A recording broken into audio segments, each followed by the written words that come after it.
Have you got a drone? Are you planning to fly that drone in Portugal? If yes, this video might be of interest to you. Hi, I'm Phil from the World Chasers, and I'm going to walk you through all of the details you need to know to fly your drone legally in Portugal. There's a lot of information that we need to go through, so we're going to divide this video in different chapters. We're going to talk about drone popularity, drones regulations, drones categories, what's changing in the regulations. We're going to talk about operator registration in Portugal, training that you need to do. We're going to talk about geographic limitations and all the entities that you need to request an authorization from. AAN, ICNF and other authorisations. We're also going to give you some examples, and at the end we're going to give you our opinion and a conclusion. Whether you call them UAVs, UAS or simply drones, there's no denying their rapidly growing use in popularity. For the purpose of this video, we'll call them simply drones to make it easier. Drones are nowadays used in all kinds of activities and industries, such as crop monitoring, geographic mapping, or simply photography for personal use. Drone regulations within the European Union and the UK, for example, are categorized in terms of risk. If you're in the UK, you will also find that the CAA, the Civil Aviation Authority, has adapted most of its guidelines from the European Union Aviation Safety Agency, the EASA. There are three main drone categories, but you probably already know them. The open category, specific and certified. In the open category, you'll find operations that present no risk at all or low risk to third parties. In the specific category, you'll find operations that present a greater risk to third parties. To operate within this category, you normally need a special authorization from the National Aviation Authority and additional training. In the certified category, you'll find operations that present a similar risk to manned aviation. For the purpose of this video, we'll focus in the open category mainly, because this is where you find most consumer drones. All open category operations are bounded by three main requirements. Your maximum takeoff weight must be below 25 kilograms. You can only operate within visual line of sight, and you can only fly up to 120 meters, 400 feet from the closest point on the surface of the Earth. The open category is divided into three subcategories: A1 or fly over people, A2 or fly close to people, and A3 or fly far from people. As you may already know, most of the rules we're going to talk about are those applicable from the 1st of January 2021. However, we find ourselves in a transitional period until the 1st of January 2023. From that date, other rules will come into play, including class marking labels. From the 1st of January 2023, every drone on the market must have a class marking label from C0 to C4. Until then, you're still allowed to fly your drone in the open category, including those drones built by yourself without a class marking label. Drones with a maximum takeoff mass below 250 grams may be operated in the A1 subcategory. Drones with a maximum takeoff mass below 2 kilograms may operate respecting a minimum horizontal distance of 50 meters from people. Drones below 25 kilograms may operate in the A3 subcategory or 150 meters from commercial and residential areas. From the 1st of January 2023, all legacy drones, so drones without a class marking label, may be operated in the A1 subcategory if their maximum takeoff mass is below 250 grams. If they're above 250 grams but below 25 kilograms, they may be operated in the A3 subcategory. Now, I don't want to go into too much detail about class marking, but you need to pay attention and respect the limitations of the open category. You'll probably find more information about this in your National Aviation Authority's website. You need to pay attention to other things, including registration and training. Okay, let's talk about the drone registration process in Portugal. In the European Union, all drone operators must register themselves if operating a drone with a mass above 250 grams, or if that drone has a camera or other means of capturing personal data. In the European Union, you do not need to register your drone if operating in the open category.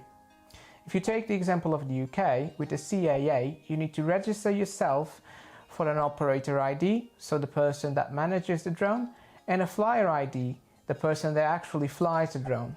You must pass an online theory exam to get a flyer ID, but the process is quite straightforward. In Portugal, you need to register yourself for a drone operator ID with the National Aviation Authority.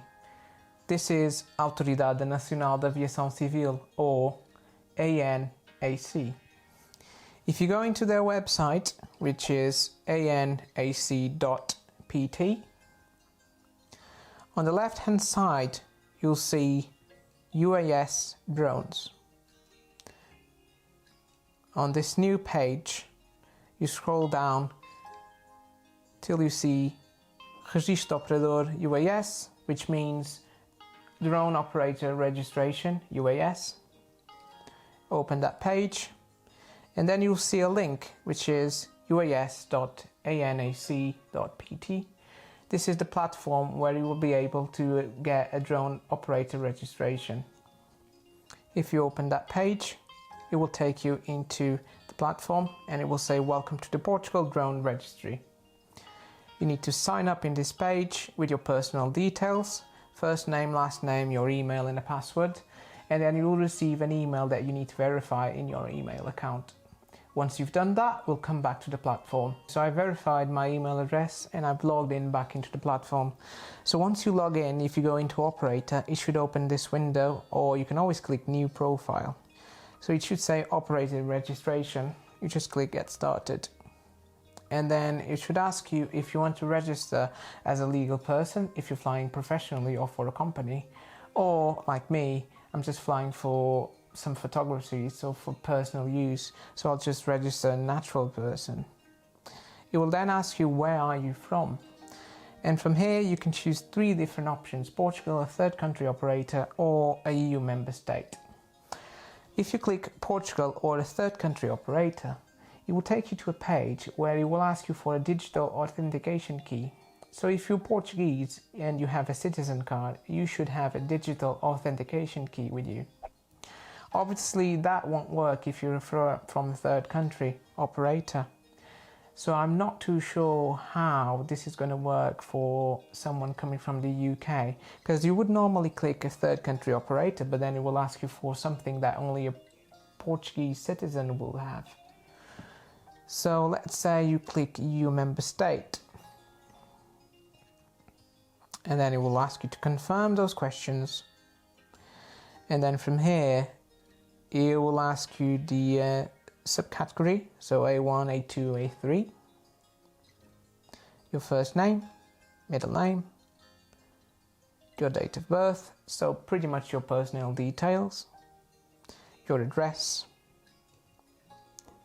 locality, city, first country of registration if you're already registered in the European Union, phone number, insurance. So your insurance is mandatory if your UAS is, your drone is above 900 grams, apparently. On here it will say I declare that I'm only registered in the European Union, blah blah blah, so you'll just click yes. And then same thing here. There's a lot of extra questions that you don't need to actually answer.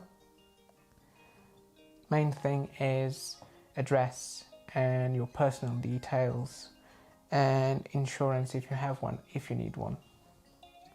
We will then click continue. Obviously it won't allow me to do that because I've already registered. Okay, so you try to register yourself. Obviously if you don't have a digital authentication key, it will be more difficult, and even with a digital authentication key it's not easy.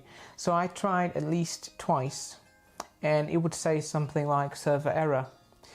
So after that I did try to register my drone instead to see if that worked. So if you go to UAS and new UAS, you'll be able to register your drone. Although, as I said, You do not need to register your drone if operating the open category in the European Union. So it will ask you what type of aircraft, so if it's certified and non-certified. So obviously my aircraft is a legacy drone, so it's non-certified. And then it will ask you a lot of questions about your drone. Most of the answers you can find in the drone's manual, so, or on the actual drone. So serial number, manufacturer, UAV designation, brand, model, maximum takeoff mass, number of engines, propulsion, height.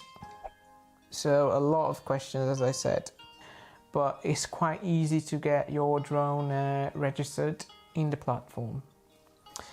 I did try after that to register as an operator again, and it would say the exact same thing. Okay, so obviously the process is not perfect and the platform is quite new itself and they're still working on it. But I did try quite a few times and it wasn't working. So I did manage to register my drone, which you don't need to, by the way, in the European Union and operating in the open category. So after that I tried again, it wasn't working, so I contacted them. And I've learned quite a few things in the process. So to do this, you need to register with a Portuguese address and using a Portuguese phone number. Once you've done that, and when using your digital authentication key, it will show you a list of the data that you can transfer to the platform. Off that list, just try to play with it and transfer, for example, your full name and not your address, or the other way around, and see what works. So for me, it was the address. It wasn't transferring the address properly. So I unticked that box and then I was able to input the address manually afterwards, and that worked. So I phoned them again and said, well, it seems to be working now. Could you please confirm the registration number? Which they did straight away.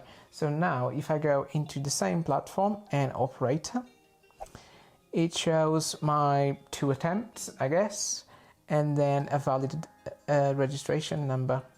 So on the right hand side, and if you scroll down, you'll see all my information, and then scrolling down you'll see operator registration number. Here you'll find 2 numbers, both starting with PRT, but one of them has 3 more letters in front of it. So the bottom number, which is the shortest, is the number that you must physically attach to your drone. And the top number is for an electronic system that will be online, hopefully from January 2023, and will be able to identify the operator electronically, pretty much like a license plate for your drone. So you've got your registration ID number and you've also attached that number to your drone. Great stuff. You're ready to go, but before you can fly your drone, you need to complete your training. The remote pilot's competencies are defined by each member state. In Portugal, you must pass an online theory exam for subcategories A1, A3 and an online plus practical exam for subcategory A2. UK certificates are not valid. However, certificates from another European Union member state are accepted. The National Aviation Authority in Portugal, ANAC, does not have the capacity to perform these online or practical exams. However, we've been told the platform will be available from August. There is no other organization in Portugal that can perform these exams or give any certificates yet. As a drone operator in Portugal, you've still got a couple of options while we're waiting for this online platform to be ready. You need to sign a self-declaration to say that you're exempt to do any training or any certificates until the end of August. And I'll show you where you can find this declaration.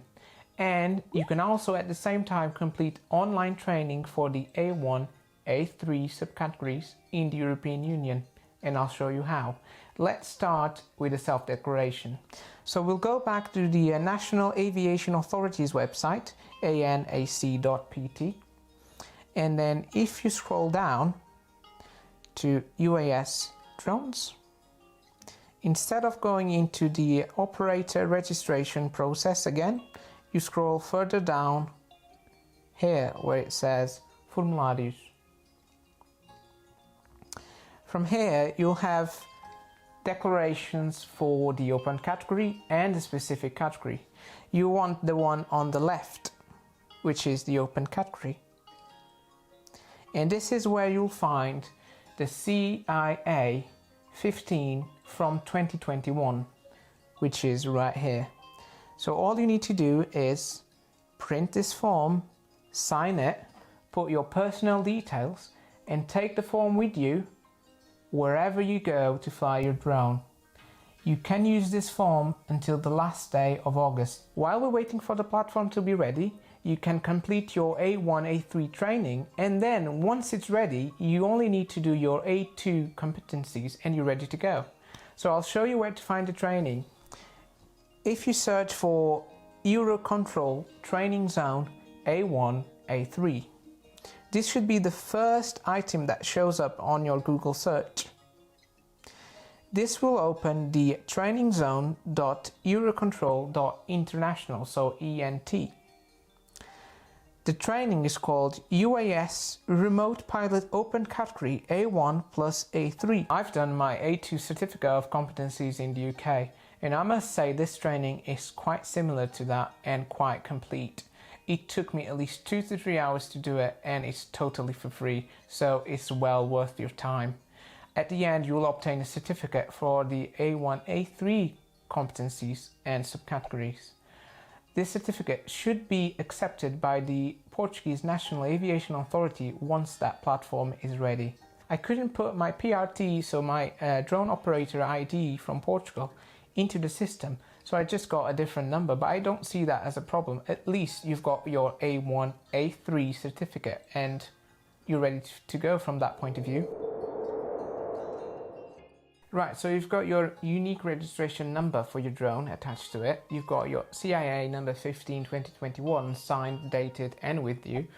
You had a look through your drone's manual already, and you possibly have an A1, A3 certificate of competency as well. So all you need to do now to actually fly your drone is check where you can fly it. So there's a couple of ways you can find the geographic limitations in Portugal, and I'll show you both. For the first one, you'll have to go back to ANAC's website again. So anac.pt, and again scroll down on your left hand side, you'll find UAS drones, and then scroll down again. This time you're going to go to Geographic Zones, or Zonas Geográficas in Portuguese. Open that page, and on the top you'll see a link which is uas.anac.pt and explore. So if we open that, it will show you the geographic zones and limitations in Portugal with different colors.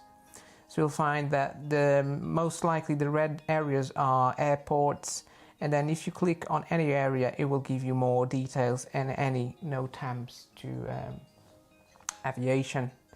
Right, although you can find all this information on their website, there's an easier way. They also got an app which you can use. The app is Voa na Boa, and if you open it, you'll find the same zones. Let's zoom in Lisbon again and see. So you also got the red area around the airport, and then if you click on any of these blue areas, you'll find more information. So for example here, which is an area close to the airport, you can fly up to 60 meters without a special authorization from ANAC. You'll also find different colors for different zones. So for example, orange, this area is under military jurisdiction, so you need another authorization from AAN and not ANAC. I'll show you how to get this.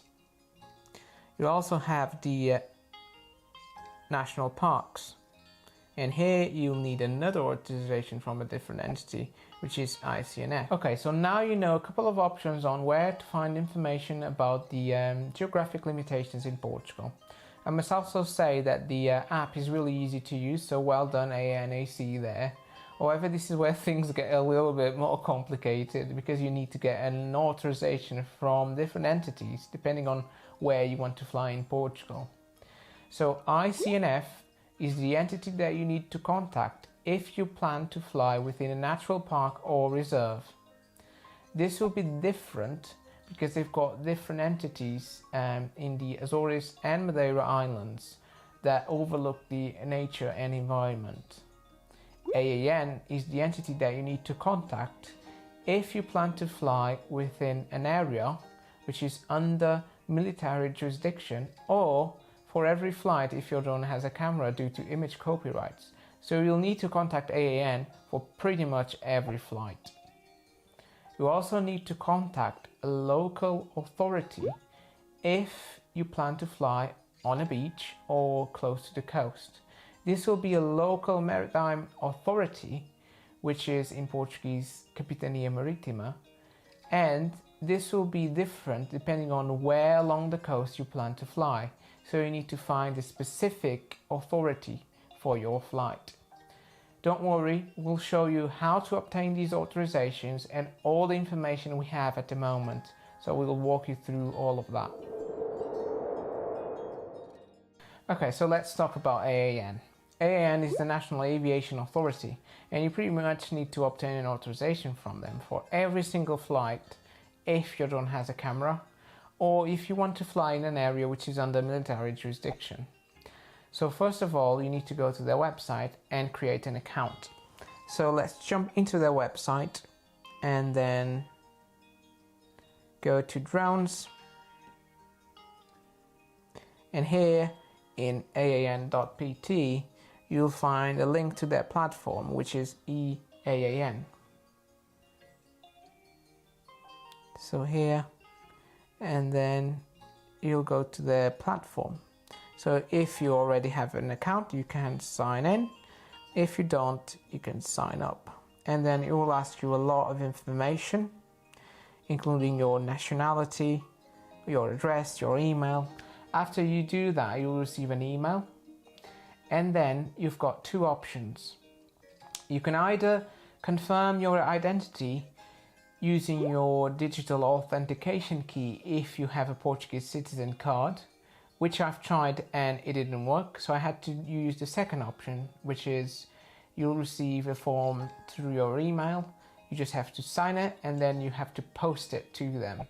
It took me at least 7 days to obtain access to that platform.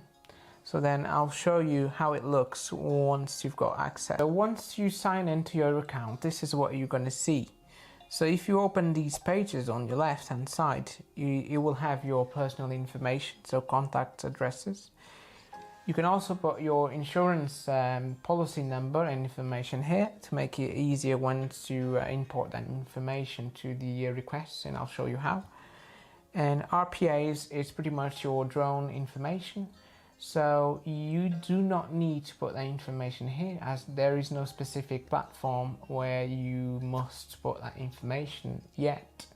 However, it makes it easier once you import that data as well, although you can put not applicable once you do that, and I'll show you how. Pilot, so you put your personal information or about the pilot, and then if you want to create a request, you just go to areas. So here you'll find all the requests I've already made in the past, and if you want to add a new one, just go to add. And then the first question will be if you will fly over beaches or over sea, and this will change whether you need to look for a specific local authority that overlooks the area or not, and a specific authorization from them. So let's put no. Then you'll have to choose a district, county. So if you added any information on those pages, once you do this, you can just import that information. Because you do not need to put your drone information yet, you can just put not applicable on this. So I can just transfer my data from the other page. Pilot information will transfer the data from the other page as well, and insurance policy number.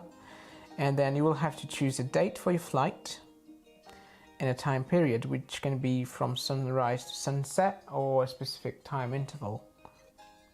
Type of collection, so photography, other non-optical sensors, and then the purpose of your flight, if it's for wedding photography, for example, or crop monitoring. and then your recipient entity, if it's personal use or for a company, a friend, and then any images, what you're going to do with those images, if they're going to be disclosed in any social media, any other platform, and then any other notes. And once you've done that, you just click acknowledge, and then you save that, and you should see that request on the other page. So I've got a couple of requests that I've already submitted, but they're still waiting a review from them. It normally takes up to 60 days to get an answer, so you need to take that into consideration. And once you've put a request into the system, you cannot change anything in that request. If you see these two requests, if I click here, it will open a PDF file with my specific date and details. So the next entity that we're going to talk about is ICNF. So this is the entity that overlooks nature and the environment in Portugal, and you also need to obtain authorization from them if you plan to fly within a natural park or reserve. So let's jump into their website. It's not really easy to find the actual form that you need, and there's no online platform where you can put the request in. So you need to go to icnf.pt. You'll have to go to ICNF, and then here you'll find formularios. If you open that, scroll down, there are two different forms for this. Here you'll find a form for personal use photography or video, which is this link. If you scroll further down, you'll find the form that you need for commercial use here. So let's go back up, and I'll just open this. Just keep in mind that this form needs to be sent at least 10 days in advance, but it can take up to 45 days to obtain an answer from them. So there's a bit of information here. For example, drones with metal propellers or rotors are not allowed. And then you obviously need to complete the form, but after that you'll have to find which section or region overlooks that specific park. So let's say we want to visit and fly our drone in the Natural Park of Sintra, close to Lisbon. This is under the Lisboa and Alentejo region. So you would need to send the form to this email here. Now let's fill this in.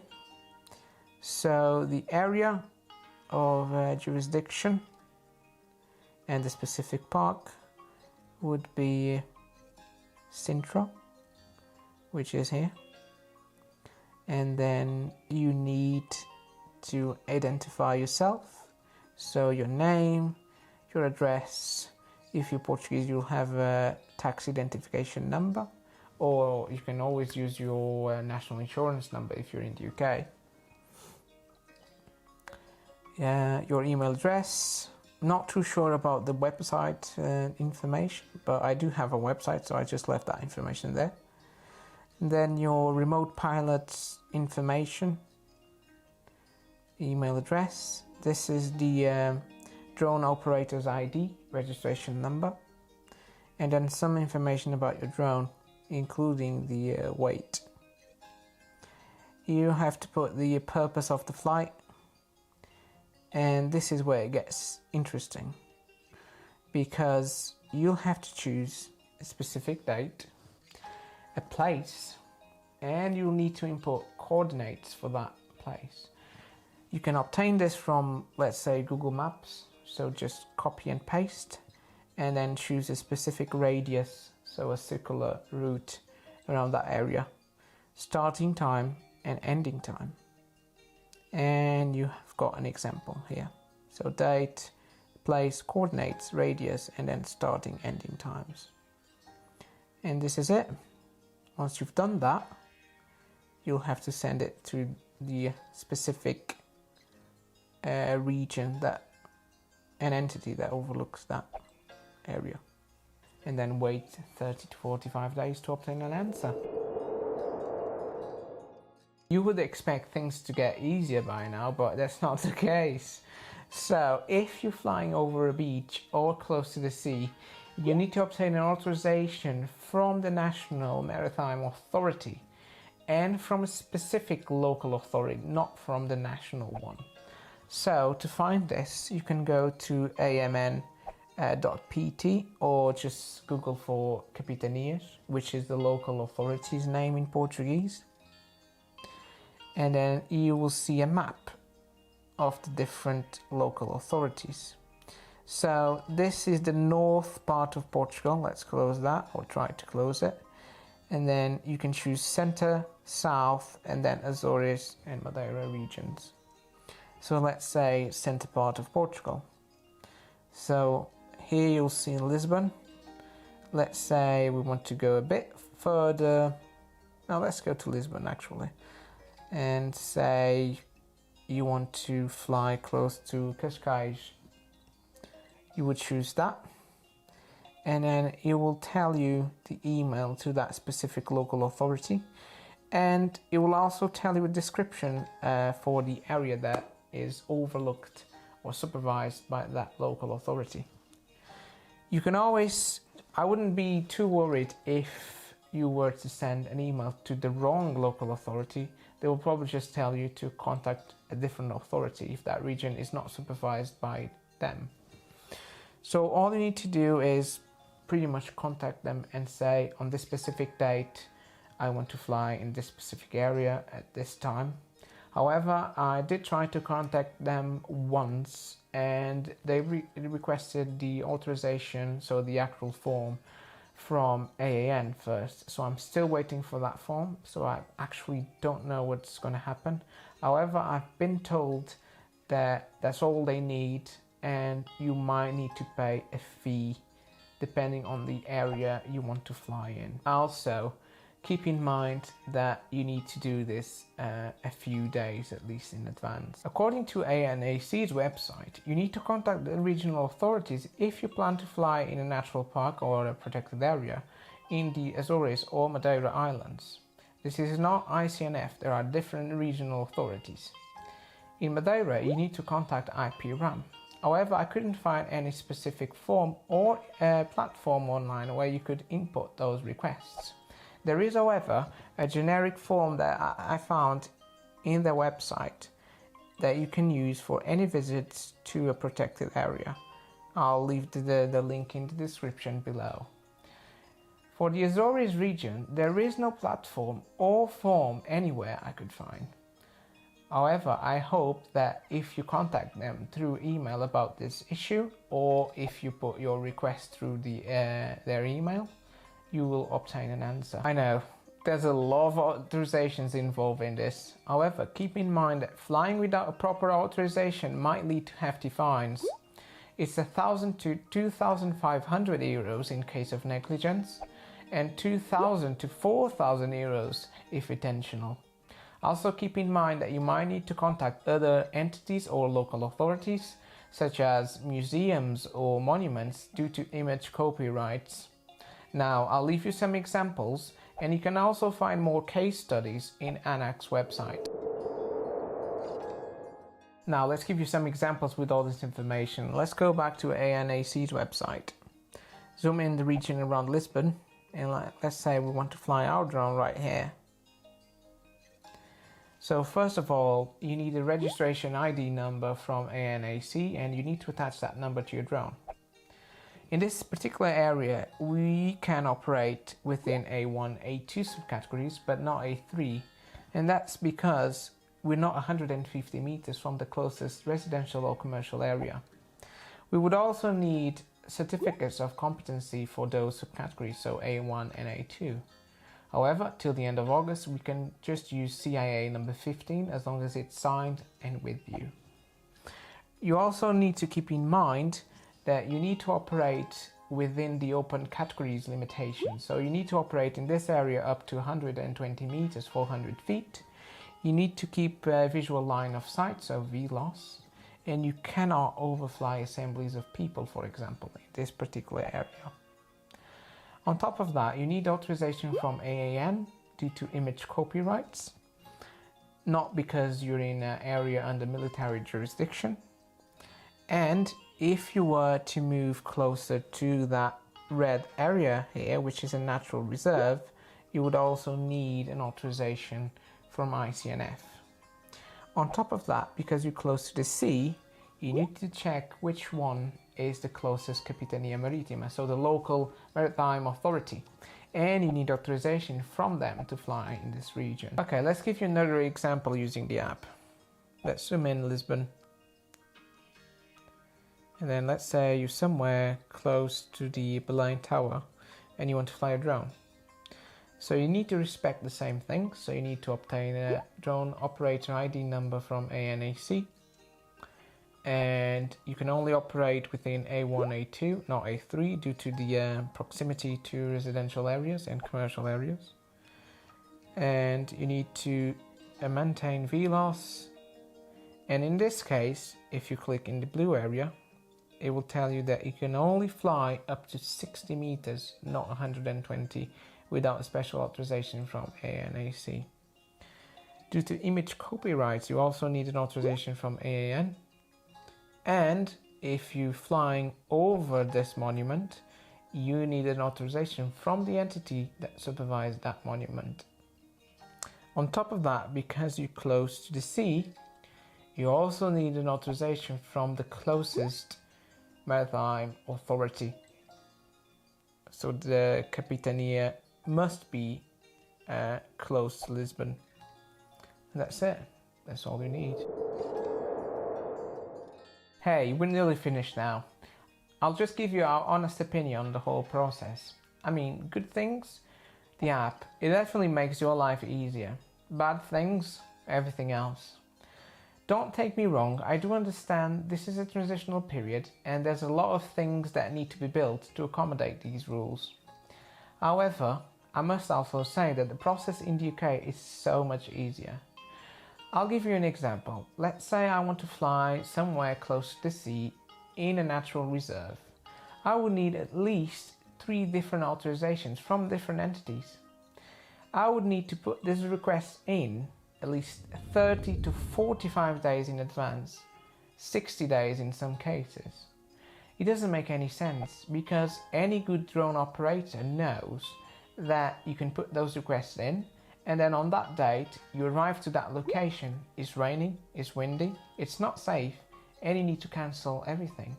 So you would then need to put another request in to the different entities and wait another 30 to 60 days to obtain authorizations. You need one system where you can put your request in and that information needs to be shared among the other entities. On top of that, I do not understand why there's only 1 or 2 people dealing with these requests.